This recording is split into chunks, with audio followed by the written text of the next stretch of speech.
Welcome to Luton.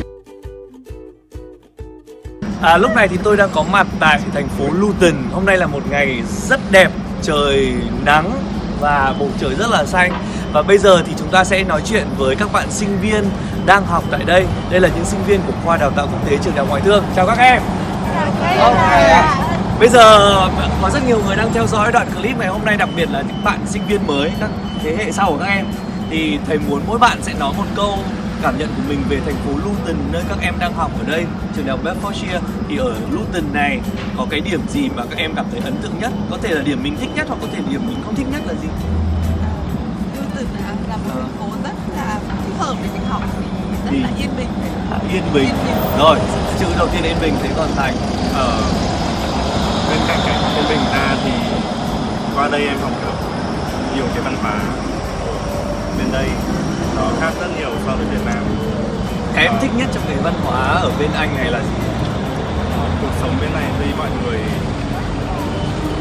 khá là bận rộn, đông đúc, nhưng mà mọi người vẫn luôn giữ được cái thói quen là xếp hàng.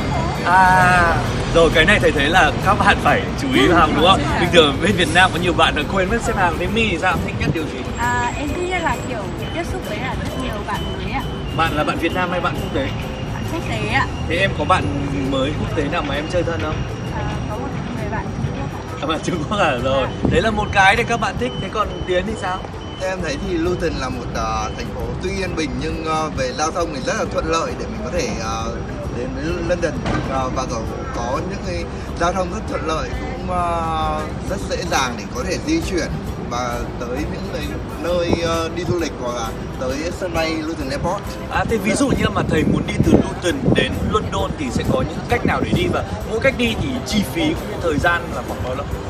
Về chi phí thì bọn em thường có những cái vé ticket cho sinh viên, nên bọn em được giảm 3% toàn bộ giá vé theo toàn chuyến, và thường là sẽ có hai loại tàu.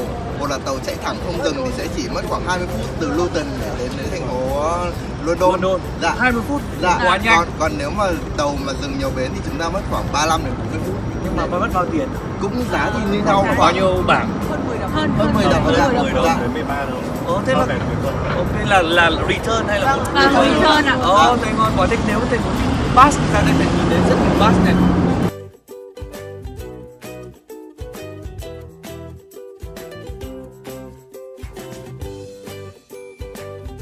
We want to see if they feel happy with the life here. Are they happy? They happy. They have some comment, but good. It's only because they don't, get used to the life here. But everything to be okay. And we got her. Chen, she's very good at helping students. She's the first student. Or the lady. THO too. Yeah, THO. Yeah, Exactly. she still works with me. Exactly. She looks after all of them. She finds them Exactly. accommodation. Right. Yeah. And if they have any problem, she bring them to you. And she have a very good command on you that you react so quickly. And and I just have a similar command to the Vice Chancellor. Hello, it's nice to see you here in Luton, the campus of University of Bedfordshire. So could you please share with us and the parents and the students something about the partnership with FTU?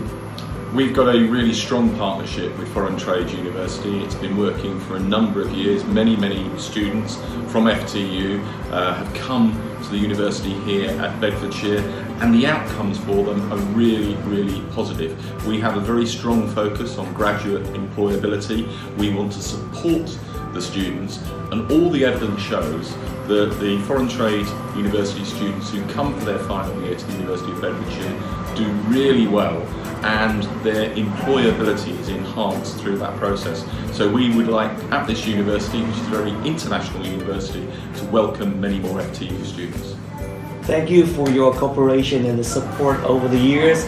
And as we know that you was the former Minister of Foreign Affairs, so are there any advantages or any special things when we cooperate in education with a Vietnamese partner like FTU?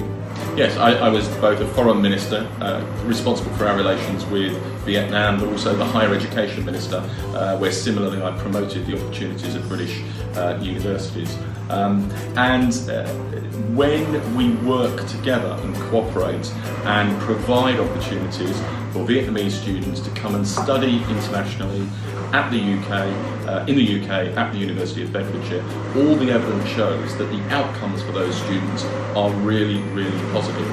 They interact with an international cohort of students, they have opportunities to travel elsewhere within the European Union, we provide bursary support for those students and a real welcome. And I can say to you, the Vietnamese Student Society is one of the strongest within the University of Bedfordshire, providing a lot of extracurricular opportunities for the FTU students. So if they come here, one, they'll have a really good time, and two, the outcome for them will be really, really positive. And today there will be the opening ceremony. So there will be a lot of students and parents attending. What a pity you cannot attend this ceremony. So could you please say something to the students and the parents, very new this year, because they want to say something to you but they cannot, but you can say something to them. My two senior colleagues, Ashraf Jawad, Professor Ashraf Jawad, Deputy Vice Chancellor, Deborah Layton, the Dean of the Business School, will be at the ceremony. I always attend the summer ceremony, which is a real indication of the strength of our partnership, and I really look forward to welcoming as many FTU students as possible for the final year to the University of Bedfordshire. It's a really positive opportunity, everything that the university does here in Luton, but also we are just down the road from London, one of the world premier cities, so opportunities to visit, to travel and really enhance your outcome as a student from FTU.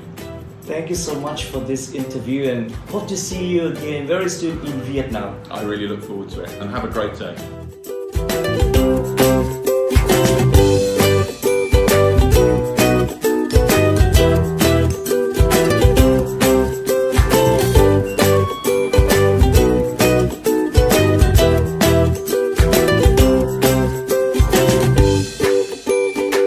Viện là một niềm tự hào và là một nơi gắn bó với rất nhiều các bạn sinh viên. Ở đây có rất nhiều các đầu sách khác nhau, tha hồ cho các bạn lựa chọn, rất hay. Đó. Và nhiều bạn sinh viên thì có thể coi đây là nơi mà vừa ăn vừa ngủ vừa học được luôn, và ra về có khi nhớ thư viện nhất. Một cái rất đáng chú ý ở đây là những chiếc ghế ngồi như này cho sinh viên. Ngồi như này thì các em thấy thế nào khi mà vào đây học? Cũng khá thú vị đấy ạ, gọi là sau những ngày giờ học mệt mỏi thì gọi là ngồi đây ngồi tám chuyện hoặc là ngồi nghỉ giải lao ngồi về này cũng thấy rất là vui. Ngồi chụp ảnh check in cũng hay hả? Dạ. Bây giờ giới thiệu cho thầy những cái phòng mà mình có thể học theo nhóm được không? Dạ, đây là những cái phòng mà học theo nhóm thì mình sẽ cần phải đăng nhập và book lịch trước đấy ạ. Thì nó sẽ có những giờ này và mình sẽ chọn những cái giờ như thế này. Những giờ là available là mình Vâng đăng ký được đúng không? Và mình có thể book online trước để mình chọn giờ, và cũng như khi nào mà bạn book xong thì sẽ có một cái pass duy nhất chỉ có những người đấy biết để có thể đăng nhập vào đây học. Có một điểm đáng chú ý khi tôi tham quan thư viện của trường đại học Bedfordshire, đó là một dàn MacBook dành cho sinh viên, các bạn có thể nhìn thấy luôn. Đấy, em nước.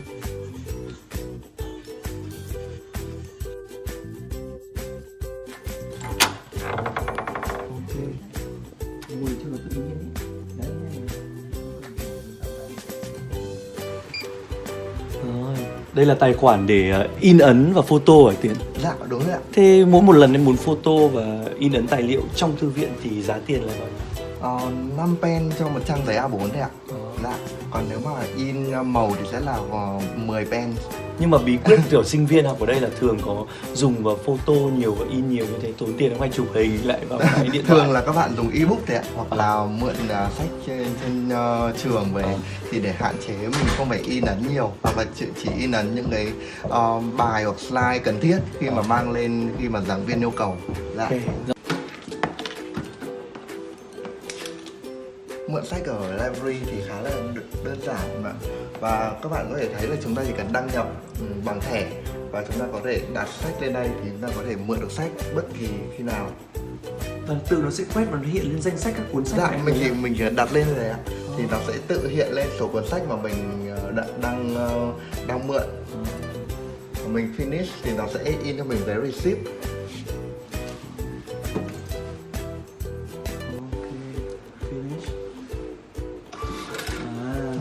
Và các bạn có thể nhìn ở đây là cái thời hạn chúng ta mượn sách, và sách đều có thể mượn trong vòng 1 tuần. Và sau đó thì các bạn sẽ quay trở lại library và return sách theo đúng hạn để tránh trường hợp bị quá hạn và bị phạt. Đây là một chiếc giường rất đặc biệt có tên là Bed Zone Metro Naps của nhà trường. Đó. Cảm giác thế nào Yến? Rất là êm thầy ơi. Nhưng mà một sinh viên thì cứ thoải mái ngồi đây à? Hay là như nào, có phải đăng ký gì không? Dạ có phải đăng ký à. Cứ khoảng mình book đăng ký 20 phút. 20 phút sau thì sẽ có những người khác.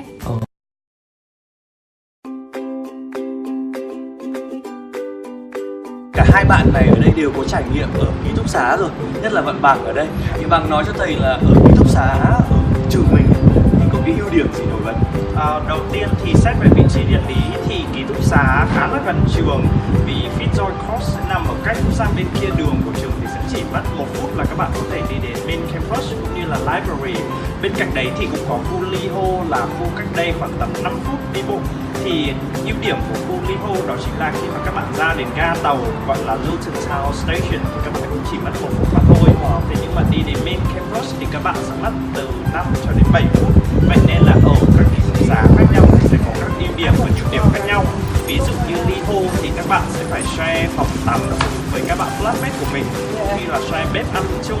Còn lại khu Fitzroy hoặc là các khu khác thì các bạn sẽ có những cái sự lựa chọn riêng biệt. Ví dụ như là chỉ share phòng bếp không, hoặc là các bạn sẽ có một cái cơ sở vật chất hoàn toàn tiện nghi từ A đến Z như là phòng tắm riêng, như bếp ăn riêng và phòng ngủ riêng biệt. Chúng ta vừa thấy có cả cái khu tập gym này, tập thể thao này. Thế còn một chi tiết nữa thầy rất muốn hỏi, như là việc giặt ủi đồ, bởi vì sinh viên cũng nhiều đồ mà, đúng không? Thì ở trong đó có hỗ trợ cho sinh viên. Trong đấy cũng sẽ hỗ trợ cho sinh viên, thế nhưng mà phần fee of charge này sẽ không bao gồm trong phí tiền phòng, và các bạn sẽ phải đổi ra một mức tiền xu nhất định, hoặc các bạn có thể top up bằng các thẻ giặt tải nhất định với mức giá là 2,5 đồng cho tiền giặt và 1 đồng cho tiền sấy. Vậy nên là khi mà mùa đông với những cái trời ẩm như thế này thì chỉ với 1 đồng thôi các bạn đã sấy được cái quần áo, các bạn chỉ cần mang lên phòng và phòng rất phẩm và các bạn không phải tà lại gì cả. Thì đấy cũng là một sự ưu điểm khi mà ở lại ký túc xá, nhất là kỳ thi bận rộn hoặc là bạn nào hơi lười biếng một chút, đúng không? Nhưng mà có một cái vấn đề người ta rất quan tâm là ở ký túc xá thường thì chi phí sẽ cao hơn so với bên ngoài. Cụ thể là thử Bằng và từ bây giờ thì là bao nhiêu tiền cho một khu và khu rẻ nhất như khu đắt? Khu rẻ nhất nếu em không nhầm thì sẽ rơi vào tầm khoảng độ 300 bảng, tầm khoảng 300 đến 350 bảng. Đấy là khu dành cho các bạn một tháng. Vâng, 1 tháng. Dành cho các bạn muốn share chung phòng bếp ăn cũng như là khu phòng tắm rửa và toilet công cộng giặt là. Bên cạnh đấy thì về khu studio, tức là các bạn sẽ có phòng bếp riêng biệt cũng như là phòng tắm và phòng ngủ riêng biệt, thì các bạn sẽ rơi vào tầm khoảng độ 580 cho đến 600 bảng một tháng. Thế nhưng mà nếu cũng không compare với mức giá này so với mức giá ở ngoài thì có lẽ mức giá này sẽ đắt hơn tầm khoảng độ 1/3 cho đến gấp đôi so với mức giá ở ngoài. Đấy, em vừa nói đến vấn đề rất hay là so với bên ngoài thế nào, thì đây có một ví dụ ngay lập tức, đó là Tiến hiện giờ đang ở bên ngoài, đúng không? Thế em nói một chút về cái việc mà thuê nhà ở bên ngoài và ở với các bạn của mình thì có cái ưu điểm gì so với việc ở trong ký túc? Em thấy là thuê nhà cùng với cả một hội Việt Nam luôn thì các bạn còn có cơ hội là rất rẻ hơn.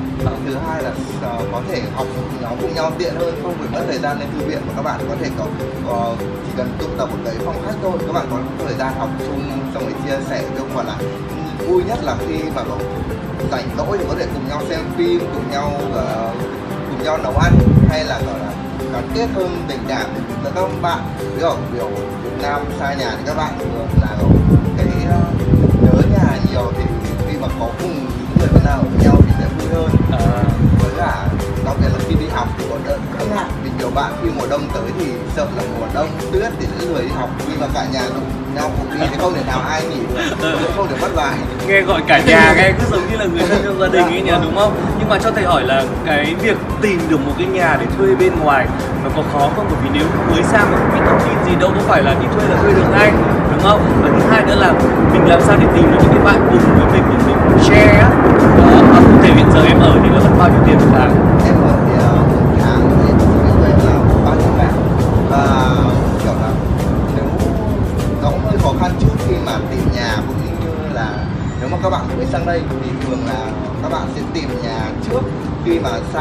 hoặc là sẽ có một số bạn sẽ sang học trước và có thuê nhà rồi khi mà mình sang thì mình join một cùng thôi ạ, thì sẽ dễ dàng hơn. Nhưng cũng có một số bạn là thường là đi lẻ hoặc là các bạn sẽ sang kỳ lệnh của các bạn khác, thì cũng rất khó để mà tìm được một flatmate ưng ý, nên kiểu là cũng khi mà tìm được một flatmate ưng ý thì khá là ok trong việc sinh hoạt cũng như là chia sẻ mọi thứ trong nhà. Không tìm được là chắc là phải đổi đúng không? Và bây giờ câu hỏi cuối này, làm thế nào để có thể tiếp cận thông tin tốt nhất để có thể ở ký túc? Đó, thì câu này là bằng trả lời lẫn nhau. Thì thông thường các kênh ký túc thì sẽ có một cái channel, có một cái platform online riêng biệt dành cho các bạn, là bao gồm như là studentvillage.co.uk hoặc là các khu như là chapter hoặc là các khu như là student home, student joy and so on. Thì với các kênh platform đấy thì các bạn có thể truy cập vào đấy và request form, thì sau đấy các bạn sẽ nhận được một cái thư confirmation dựa trên những cái request của các bạn, chẳng hạn như là size phòng các bạn muốn bao nhiêu người trong cùng một flat, cũng như là phòng các bạn mong muốn là gì, địa điểm như thế nào để thuận tiện nhất cho việc học hành của các bạn, và sau đấy thì các bạn sẽ ký contract. Nhưng mà thông thường thì việc ký contract tại ký túc xá thì thông thường dành cho undergraduate, các bạn học cử nhân sẽ chỉ bao gồm 42 tuần, và các bạn học undergraduate, các bạn học postgraduate, các bạn học master thì sẽ có 53 tuần. Vậy nên khi mà hợp đồng của các bạn sẽ chỉ rơi vào tầm khoảng độ tháng 6 hoặc tháng 7 là các bạn đã hết hợp đồng trước ngày tốt nghiệp. Vậy thì các bạn sẽ phải đi tìm một nhà trước để chẳng hạn, hoặc là gia hạn thêm. Thế nhưng việc gia hạn thêm với ký túc xá cũng khá là đắt đỏ so với cả ở bên ngoài. Và bên cạnh đấy thì nhà trường cũng sẽ support, tại vì có International Student Office thì họ cũng sẽ support cho mình những cái ưu điểm và những ưu điểm mình có thể gặp được và có thể chọn phòng cho mình. Ok, như vậy tóm lại là rất thuận tiện nhưng mà phải chịu khó online đúng không? Để tìm hiểu thông tin và lựa chọn. Thế còn kinh nghiệm để chọn một cái ngôi nhà thuê ở bên ngoài để ở để tiết kiệm chi phí, có các bạn Việt Nam đó thì em có thể chia sẻ với các bạn được không? Theo em thì các bạn sẽ thường tìm nhà cùng nhau, vì kiểu là chúng đã học với nhau 3 năm ở ngoại thương rồi thì dễ thân thiết hơn, và sau đó thì các bạn lại cùng nhau sang ở với nhau luôn. Có những phòng lớn thì các bạn thường share phòng, ví dụ một phòng 2 người hoặc phòng single một người, hoặc là có những cái phòng lớn thì các bạn thường gọi là sống cùng nhau và cũng như chia sẻ mọi thứ vận dụng trong nhà. Nhưng cũng phải lưu ý với các bạn là khi các bạn chọn nhà thì các bạn nên cân nhắc về vị trí đất lý cũng như là cái sự khoảng cách từ nhà cho đến trường, cũng như là gần các cái phương tiện đi lại như Luton Station hay là những cái khu mua sắm để có thể tiện nhất trong việc sinh hoạt. Nhưng cái khó là như này, như Bằng nói là trước khi sang có thể online để đăng ký ở ký túc, nhưng như các em thì trước khi sang em cũng lên online để tìm kiếm thông tin, hay là em sang đến đây em mới nhờ người giúp đỡ để tìm hộ em? Ở bên này thì cũng có hội sinh viên cũng như là một chị sinh viên cũng khá là kỳ cựu và lâu năm ở đây, thì đấy là kênh thông tin và bọn em thường thông qua nhất, và bọn em dễ dàng tìm nhà qua. Và trước khi sang là đã tìm qua chị đó rồi. Dạ vâng. Như vậy là phải chịu khó tận dụng nguồn và mối quan hệ của những cựu sinh viên đang có mặt ở đây. Đây thì có một số hoạt động mà các bạn có thể quan tâm. Thứ nhất đó chính là hoạt động của chính cái hội sinh viên Việt Nam. Thì có, nếu mà đa số các trường thì đều có một cái gọi là Vietnamese Society, thì các bạn sẽ tập trung lại với nhau, có những cái buổi tiệc này cuối tuần hay là hàng tháng, hoặc là thậm chí chỉ là cùng nhau đi du lịch ở nước ngoài thôi. Thì đó là một. Cái thứ hai là ở trường ấy thì họ cũng có rất là nhiều những cái câu lạc bộ, đội nhóm này, những cái club này, và đặc biệt đó là chi phí rất là hạt dẻ dành cho sinh viên, tại vì chỉ có vài đồng thôi, thậm chí là free, nên các bạn nên tuyệt đối tận dụng những cái đó. Và cái thứ ba là traveling. Đi du lịch hả? Đi du lịch thì chắc là nhờ bạn chia sẻ. Bạn có phải là nam vương du lịch ở bên này không em? Thì xin chào tất cả mọi người, mình là Head of Content của Hội Sinh viên Việt Nam tại Vương quốc Anh và Bắc Ireland SUK. Thì để nói về vấn đề du lịch thì đầu tiên có thể nói rằng là vị trí địa lý của University of Bedfordshire khá là thuận tiện, khi mà bạn chỉ mất 30 phút là có thể đến St. Pancras và có các chuyến tàu đi châu Âu hàng ngày. đi Pháp, Bỉ và Hà Lan. Bên cạnh đấy thì Luton Airport cách đây không xa cũng có các chuyến bay đi châu Âu, vậy nên là việc du lịch giữa châu Âu và Vương quốc Anh khá là thuận tiện. Và bên cạnh đấy thì việc khi mà xin visa của các bạn ở đây thì các bạn sẽ được guarantee ít nhất là 6 tháng và visa đi châu Âu. Và nếu mà dựa trên cái history traveling của các bạn ấy, nếu mà các bạn đã travel rất là nhiều nước thì sẽ được khoảng tầm từ 1 năm cho đến 3 năm. Vậy nên là việc du lịch của các bạn khá là thuận tiện và dễ dàng. Bên cạnh đấy thì các bạn thì không cần phải chứng minh tài chính quá nhiều, không cần phải vất vả như ở Việt Nam. Với cả là traveling plan của các bạn cũng chỉ cần lên một cách rất kiểu simple và một ngày sẽ cover đủ 60 bảng trở lên đã được rồi. Và vậy nên là việc du lịch em thấy cũng khá là thuận tiện. Và như các bạn đã thấy thì trên fanpage của mình cũng như là Facebook cá nhân của mình sẽ để ở dưới link dưới đây thì sẽ có hướng dẫn chi tiết cho các bạn xin visa du lịch Anh với xin visa du lịch châu Âu và xin visa du lịch Mỹ tại Anh một cách thuận tiện và dễ dàng nhất. Và để bổ sung tiếp theo về văn hóa và đời sống ở đây thì đầu tiên văn hóa bar club ở bên này khá là lành mạnh và là một văn hóa khiến cho tất cả các bạn sinh viên cảm thấy khá là thoải mái và dễ chịu. Bởi lẽ các bạn ở đây đi bar club sẽ không như ở Việt Nam, các bạn sẽ chơi một cách rất là lành mạnh, cũng chỉ rượu, bia và giải trí như thông thường chứ không sử dụng các chất kích thích gì cả. Ở đây chất kích thích cũng đã bị cấm ở tất cả các bar sàn. Và bên cạnh đấy thì hầu hết tất cả các Vietnamese Society hoặc là SUK khi mà các bạn ấy làm một số các event thì các bạn ấy sẽ có after party. After party đấy thì thông thường sẽ mở tại các quán bar, các quán club tại thủ đô London hoặc là các thành phố mà các bạn ấy trực thuộc. Và bên cạnh đấy thì quán bar sẽ mở cửa tầm 10 giờ và nhận đến các bạn đến tầm 11 giờ đêm và sẽ đến tầm 2 giờ 3 giờ sáng.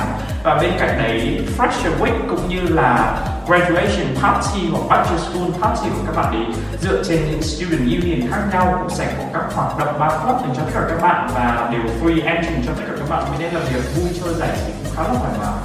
Thế thì thầy có một thắc mắc thế này, các bạn ở Việt Nam sang đây thì vào những cái ngày như là Tết Nguyên đán ấy thì không phải là Tết ở bên này, nên là sẽ thường hay tủi thân để nhớ nhà vân vân. Thì với các bạn sinh viên Việt Nam, cộng đồng sinh viên bên này vào những ngày như thế có tổ chức cái lễ hội hay là party gì cho nhau?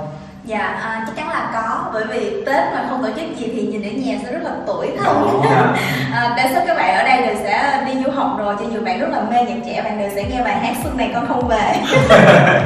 Và đa số nếu như mà cái việc shop, tức là cái hội Việt Nam của bạn tại trường không quá to hoặc là không có tổ chức những cái hoạt động to thì từng nhóm nhỏ, từng nhà các bạn cũng sẽ tổ chức với nhau đi đến chợ Việt mua bánh chưng, mua hoa mai, hoa đào và thậm chí là có những nhà sẽ tự gói bánh chưng. Có luôn. Dạ có gói bánh chưng thì một trong những kinh nghiệm rất là vui của mình là năm của mình là FP3 của Ngoại Thương thì có một hội là ở London, các bạn nấu bánh chưng mà không biết làm sao để có củi nên là các bạn xử lý luôn cái giường. Ôi trời ơi, thế sao nằm đất luôn hả? Các bạn tháo luôn cái giường và các bạn lấy cái giường đó các bạn nấu bánh chưng. Và đã có một cái bữa ăn Tết rất là nhớ đời. Công nhận ăn bánh chưng mà cứ phải nhớ đến cái giường đúng không?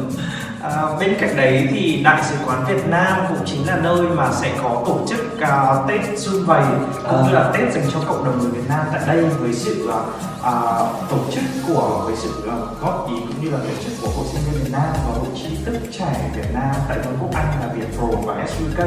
Thì hàng năm thì bọn em cũng sẽ liên hệ với Đại sứ quán để có thể xin được cấp phép về địa điểm tổ chức là về sân sau của Đại sứ quán, và bên cạnh đấy cũng sẽ có tất cả tại vì là tất cả những nhà hàng Việt Nam họ đều sponsor toàn bộ thức ăn mang đến hoạt động tại Đại sứ quán luôn. Vậy nên là việc Tết của các bạn cũng khá là vui khi mà các bạn thì sẽ kiểu register so với cả của SUK và các bạn chỉ cần đến Đại sứ quán và tham dự một cách miễn phí và toàn bộ miễn phí thức ăn đến rách luôn.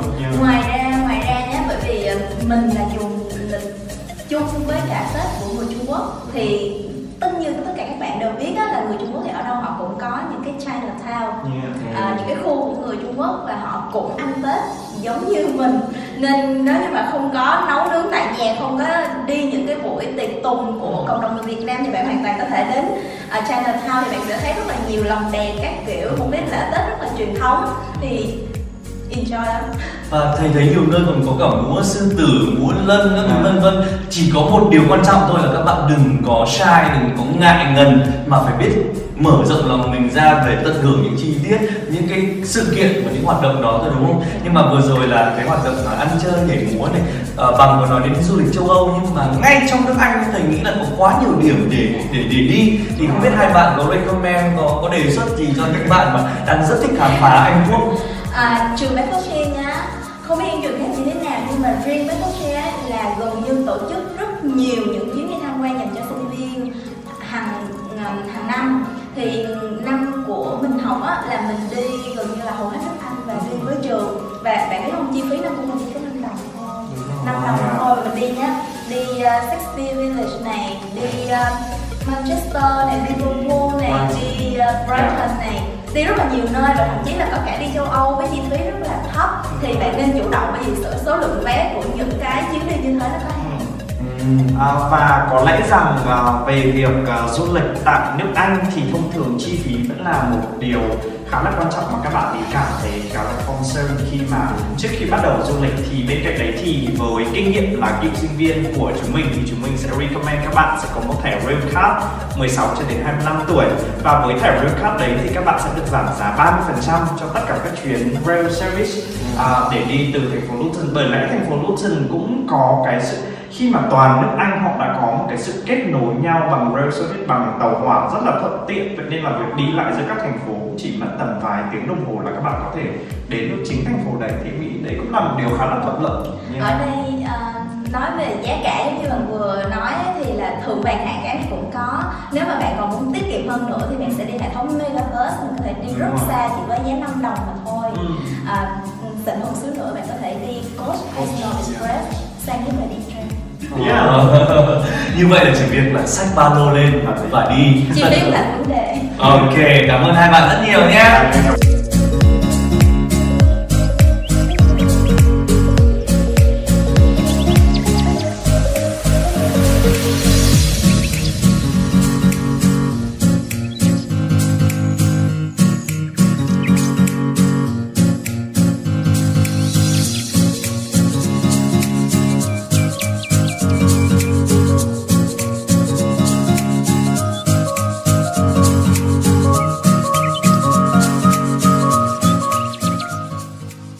Tại sao Thơ lại chọn Anh Quốc để học này, và tại sao lại chọn thành phố Luton để có thể sinh sống và làm việc bao nhiêu năm như thế?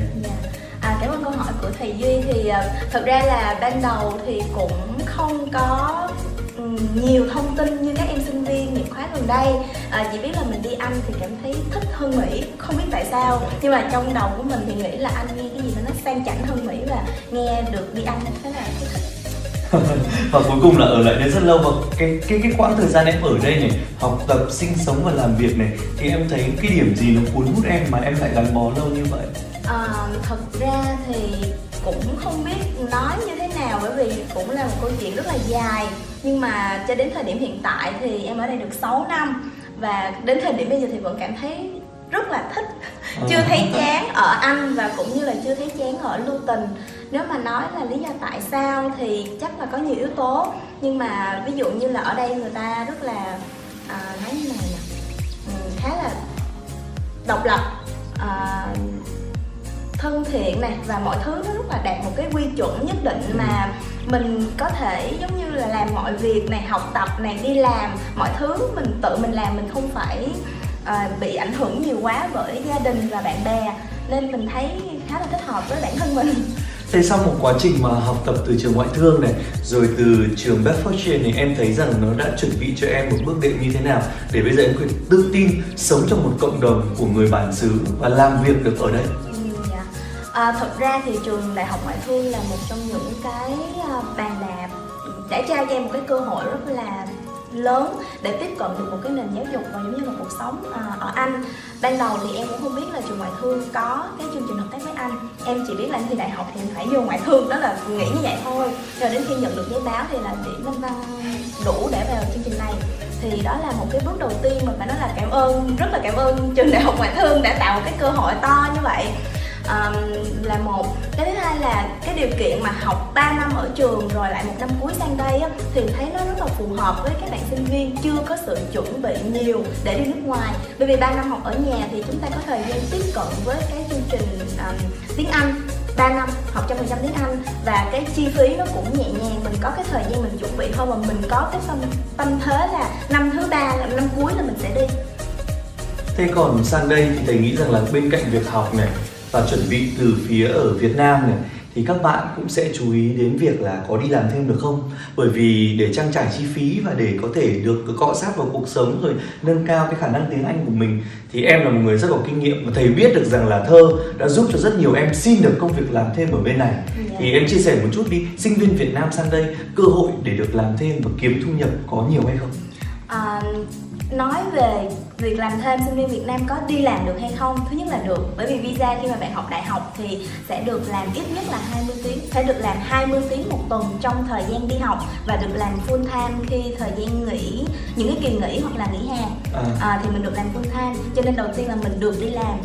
Cái thứ hai là đi làm được bao nhiêu tiền, thì cái thu nhập quy định ở đây thì sinh viên là chúng ta sẽ làm được gọi là minimum wage, là khoảng dao động từ 7 đến 8 đồng một giờ cho các bạn sinh viên làm những công việc kiểu basic thôi, làm ví dụ như đi làm nhà hàng hay đi làm cashier, làm thu ngân đó, thì các bạn sẽ nhận những mức lương khác. Còn những bạn khá hơn thì bạn có thể làm được 10, 15 đồng, 20 đồng tùy theo khả năng. Cho nên nếu mà nói về cái mức thấp nhất ấy mà các bạn đi làm ấy, thì các bạn có thể kiếm được khoảng 600 đến 1.000, là một cái mức lương rất là bình thường cho một bạn đi làm 20 tiếng một tuần. Với cái mức lương này thì các bạn có thể trang trải sinh hoạt phí, hoặc nếu mà các bạn đã được hỗ trợ cho sinh hoạt phí từ bố mẹ rồi thì các bạn có thể đi shopping, traveling rất là nhiều. Thì khá là cuộc sống ở đây cho sinh viên, một cái bạn mà đi làm thêm thì khá là ổn định và không ảnh hưởng đến việc học. Bởi vì bạn có 5 ngày trên trường bạn đi học, làm 20 tiếng thì khoảng 2 ngày thôi, hoặc thậm chí là 3 ngày, thì mình vẫn còn 4 đến 5 ngày để đi học, thì thực sự không ảnh hưởng, hoàn toàn không ảnh hưởng đến việc học của mình. Rồi, Thơ đã trả lời 2 câu rất quan trọng là có đi làm thêm được hay không, làm thêm được bao nhiêu tiền, đúng không, và có ảnh hưởng đến việc học hay không. Một câu hỏi rất quan trọng, bây giờ muốn tiếp cận công việc làm thêm đó thì làm thế nào, chứ không phải tự dưng công việc nó rơi vào đầu, đúng không? Đúng rồi. Thì nếu như mà nói về cái công việc ấy, thì mình có những cái nguồn. Đầu tiên là các bạn ví dụ học một cái trường nào đó thì mình sẽ có một cái location nhất định, là mình ở thành phố nào hoặc thị trấn nào, Linh Đình hay những cái thành phố nhỏ, thì người ta cũng sẽ có một cái hệ sinh thái xung quanh, ví dụ nhà hàng, quán ăn, siêu thị, rồi những cái công ty xung quanh. Nên đầu tiên nếu mà mình có thể thì mình có thể tự active, mình đi tìm, mình chủ động mình đi tìm những công việc đó. Còn nếu như mà các bạn chưa thấy quen lắm thì mình có thể đi tìm cái hội những anh chị đã từng ở đây. Đây là một cái network cực kỳ hữu ích cho các bạn. Nếu như mà các bạn có thể tìm được người nào đó thì thực ra là mọi người mà đã đi trước ấy, người ta khá là nhiệt tình để chỉ các bạn, thậm chí là người ta sẽ ok bạn đến đi, mình sẽ nhờ xin cho bạn hay gì đó. Thì bản thân em cũng xin cho rất là nhiều bạn, nhưng các người ở trước thì người ta sẽ có kinh nghiệm hoặc là có network đi, thì sẽ biết là chỗ đây người ta đang tuyển bao nhiêu người, chỗ kia người ta đang tuyển bao nhiêu người, thì chỉ cần cho một cái thông tin nó lên thôi, bạn nào có nhu cầu thì bạn lại đi tìm, thì nó khá là dễ, không khó. Như vậy một kinh nghiệm rất quý báu là hãy biết tận dụng những anh chị đi trước, những anh chị đã học, đã làm việc ở đây, và một trong những người đó chính là chị Như Thơ ở đây. Chào em có thể giới thiệu một chút về mình được không? Xin chào tất cả mọi người, mình tên là Lo Uyển Linh. Hiện tại là mình là sinh viên năm cuối của K54BF, học tại trường Bedfordshire bên ở Anh. Thì ra là mình là người đầu tiên ở Sài Gòn để bay qua học bên trường đại học Bedfordshire, cho nên là mình cảm thấy là chương trình học của trường rất là ổn, rất là ok. Thì sau khi mình đã từ Sài Gòn bay qua đây thì mình cảm thấy là mình đã trở nên rất là khác so với mình ở Sài Gòn, thì điều đầu tiên rất là khác. Giống như là ở Sài Gòn mình là công chúa, nhưng mà ở bên Anh mình không phải là công chúa nữa, mình phải tự làm tất cả mọi thứ, kể cả việc là mình phải tự dọn nhà, nấu cơm, rửa bát, mình phải tự đi bộ để đi chợ. Mà cái việc đó ở Việt Nam là tất cả mọi thứ đều là gia đình bà mẹ mình làm hết, mình phải tập dần quen với điều đó. Và mình cảm thấy là qua đây mình phải tự, tất cả mọi thứ phải tự làm hết, cho đến việc là mình phải tự top up tiền vào thẻ sinh viên để mình đi photocopy. Mà trong đó ở Việt Nam thì tất cả mọi thứ đều dễ dàng, qua việc mình phải mình có thể ra một tiệm để mình in 5.000 có thể in được nhiều thứ, nhưng qua đây mọi thứ đều rất là đắt đỏ, nên tất cả các bạn phải tập thói quen tiết kiệm. Và mình cảm thấy là qua đây thì mình có nhiều trải nghiệm rất là thú vị. Mình đã tự bắt train lên London, mình tự khám phá nước Anh. Như vậy là chúng ta đã có một cái sự trải nghiệm rất là nhiều thông tin, và những thông tin này thì bản thân chúng tôi và các bạn sinh viên, cựu sinh viên đã trải qua, nên chúng tôi thấy rằng nó sẽ rất hữu ích, đặc biệt cho những bạn đang chuẩn bị để sang Anh Quốc du học, và nhất là những bạn sẽ sang Luton để học trường Bedfordshire. Và đương nhiên là trường đại học ngoại thương, khoa đào tạo quốc tế, cũng như tất cả các thầy cô giáo và các anh chị mong muốn làm sao để các bạn tự tin nhất bước vào tương lai. Và ở đây thì chính là một cái góc sống ảo mà các bạn ấy rất thích khi đến với trường đại học Bedfordshire. Chúng tôi hy vọng là cái góc này, cái hình ảnh đẹp như thế này sẽ tạo thêm động lực và sự thích thú cho các bạn khi các bạn đến với trường đại học Bedfordshire trong thời gian tới đây.